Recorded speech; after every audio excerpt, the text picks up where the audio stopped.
Bertemu kembali dengan saya Markus Oci dalam tutorial penyusunan kontrak perkuliahan. Yang pertama, kita harus memahami apa itu kontrak perkuliahan atau pembelajaran.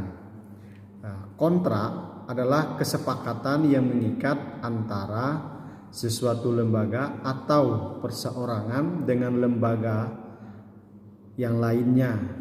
Bila salah satu mengingkari atau tidak menepati, akan menerima sanksi.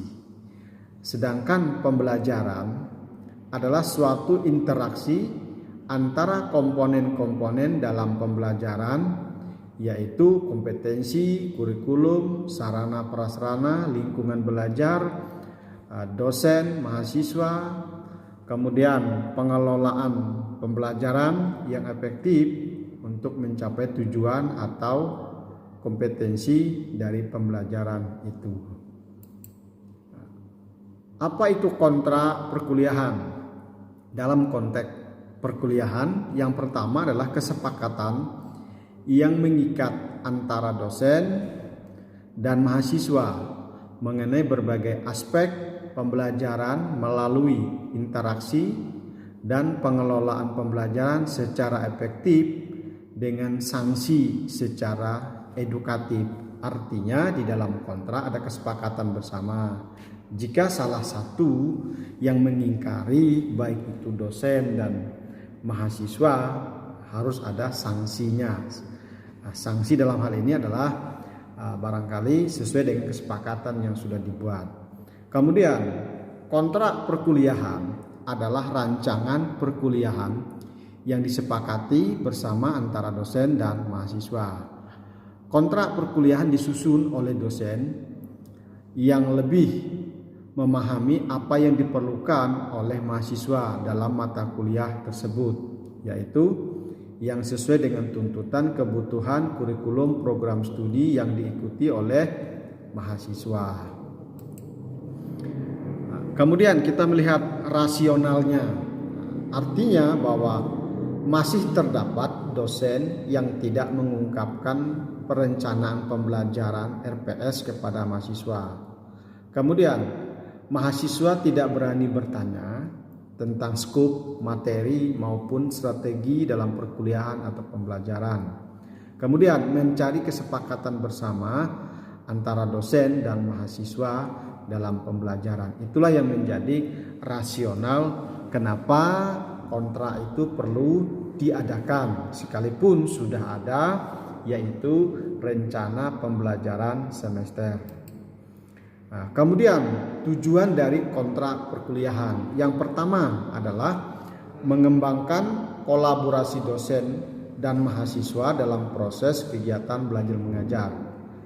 Yang kedua, mempertanggungjawabkan tugas dosen dan mahasiswa dalam mengelola pembelajaran. Yang ketiga, meningkatkan komitmen bersama dalam mencapai kompetensi melalui pembelajaran yang berkualitas. Itulah tujuan dari kontrak perkuliahan. Kemudian, apa itu fungsi kontrak perkuliahan atau KP? Yang pertama, dengan adanya kontrak perkuliahan mendorong dosen dan mahasiswa saling berinteraksi, berkolaborasi dalam tugas dan perannya masing-masing. Dosen sebagai pengajar, mahasiswa sebagai audien yang diajar. Kemudian dengan adanya kontrak perkuliahan merupakan sebagai pedoman pembelajaran yang berupa rancangan pembelajaran yang memuat kegiatan, waktu, materi, strategi, dan evaluasi, tentunya dalam konteks perkuliahan. Yang ketiga, kontrak perkuliahan mempersiapkan mahasiswa untuk meningkatkan efektivitas belajar dan pembelajaran, seperti kesiapan belajar, penyelesaian tugas, mencari informasi, dan materi pelengkap. Inilah fungsi dari kontrak perkuliahan. Kemudian bentuk kontrak perkuliahan. Ini saya membuat bagan. Yang pertama adalah kontrak perkuliahan itu adalah dosen, mahasiswa, dan kelompok atau klasikal, artinya ini bentuknya. Kemudian dosen, mahasiswa, individu, dan kontrak belajar. Nah, ini item-item yang harus disepakati di dalam kontrak. Nah, kemudian secara hierarki kontrak perkuliahan dalam pengembangan rencana pembelajaran atau perkuliahan, yang pertama tentunya prodi harus mengembangkan kurikulum perguruan tinggi di prodi tersebut berbasis KKNI. Kalau sekarang khusus untuk program S1 non kesehatan dan kependidikan bisa dikombinasi dengan belajar merdeka, kampus merdeka. Kemudian dari kurikulum yang sudah berbasis KKNI, tentunya salah satu pelaksanaan dari kurikulum dalam rencana pembelajaran semester yang disebut dengan RPS. Nah, setelah sudah ada RPS, kemudian harus juga ada kontrak. Kontrak ini mengikat apa yang sudah disepakati, yang sudah di-share-kan dosen melalui RPS atau ditambah lagi di dalam kontrak, sehingga kontrak ini adalah bagian dari pengembangan pembelajaran. Kemudian ada penyusunan bahan ajar atau modul. Artinya setelah ada kontrak dikembangkan lagi ke dalam modul. Modul ini bicara bahan ajar ini adalah materi yang dibuat, yang di-share-kan lalu dikembangkan menjadi bahan ajar.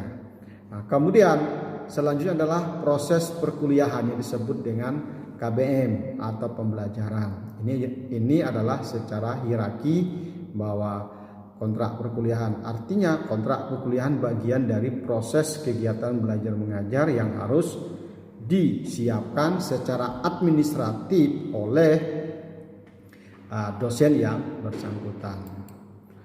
Kemudian hubungan kontrak perkuliahan dengan kegiatan belajar mengajar mahasiswa. Yang pertama, membantu mendiagnosa kebutuhan belajar siswa. Dengan adanya kontrak, dosen bisa melihat apa yang menjadi problem dari kelas dan berkaitan dengan peserta didik, yaitu mahasiswa. Kemudian membantu merancang kegiatan belajar mengajar mahasiswa, bebas, luas, dan sebagainya.